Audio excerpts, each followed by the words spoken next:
Kita jumpa lagi dalam pembelajaran prakarya bagian rekayasa dengan judul Dasar-Dasar Elektronika.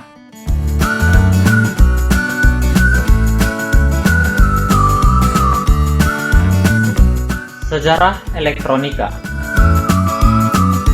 Sejarah elektronika dimulai dari abad ke-20 dengan melibatkan tiga buah komponen utama, yaitu tabung hampa udara atau sering disebut dengan vacuum tube, transistor, dan sirkuit terpadu atau integrated circuit.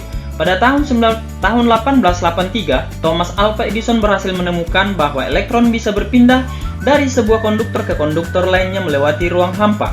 Penemuan konduksi atau perpindahan ini dikenal dengan nama efek Edison. Pada tahun 1904, John Fleming menerapkan efek Edison ini untuk menemukan dua buah elemen tabung elektron yang dikenal dengan nama dioda, dan Lee De Forest mengikutinya pada tahun 1906 dengan tabung tiga elemen yang disebut dengan trioda. Tabung hampa udara menjadi device yang dibuat untuk memanipulasi kemungkinan energi listrik sehingga bisa diperkuat dan dikirimkan.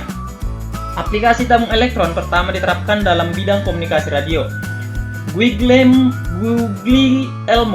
Marconi merintis pengembangan telegraf tanpa kabel atau wireless telegraph pada tahun 1896 dan komunikasi radio jarak jauh pada tahun 1901. Pada tahun 1918, Edwin Armstrong menemukan penerima super heterodyne yang dapat memilih sinyal radio atau stasiun dan dapat menerima sinyal jarak jauh.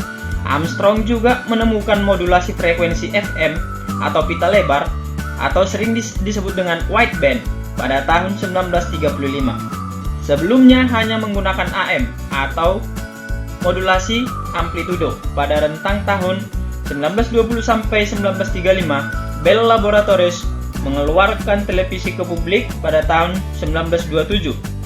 Dan ini masih merupakan bentuk elektromekanikal. Ketika sistem elektronik menjadi jaminan kualitas, para insinyur Bell Labs memperkenalkan tabung gambar sinar katoda dan televisi berwarna. Namun, Vladimir Zworykin, seorang insinyur di Radio Corporation of America, dianggap sebagai bapak televisi karena penemuannya. Tabung gambar dan tabung kamera ini ikonoskop. Pada pertengahan tahun 1950-an, televisi telah melewati radio untuk penggunaan di rumah dan hiburan. Setelah perang, tabung elektron digunakan untuk mengembangkan komputer pertama, tapi tabung ini tidak praktis karena ukuran komponen elektronikanya. Pada tahun 1947, transistor ditemukan oleh tim insinyur dari Bell Laboratories.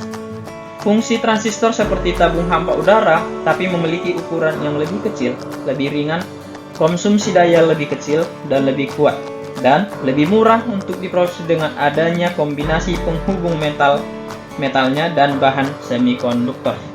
Konsep sirkuit integritas diusulkan pada tahun 1952 oleh Geoffrey Dammer, seorang ahli elektronika berkebangsaan Inggris, dengan Royal Radar Establishment-nya. Pada tahun 1961, sirkuit terintegrasi menjadi produksi penuh oleh sejumlah perusahaan dan didesain peralatan berubah secara cepat dan dalam beberapa arah yang berbeda untuk mengadaptasi teknologi.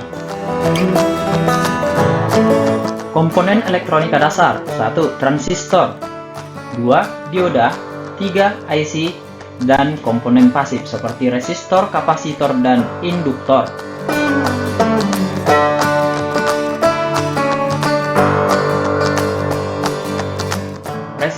Resistor merupakan komponen elektronika yang memiliki dua pin dan didesain untuk mengatur tegangan listrik dan arus listrik. Dengan resistansi tertentu atau tahanan, dapat memproduksi tegangan listrik di antara kedua pin. Nilai tegangan terhadap resistansi berbanding lurus dengan arus yang mengalir.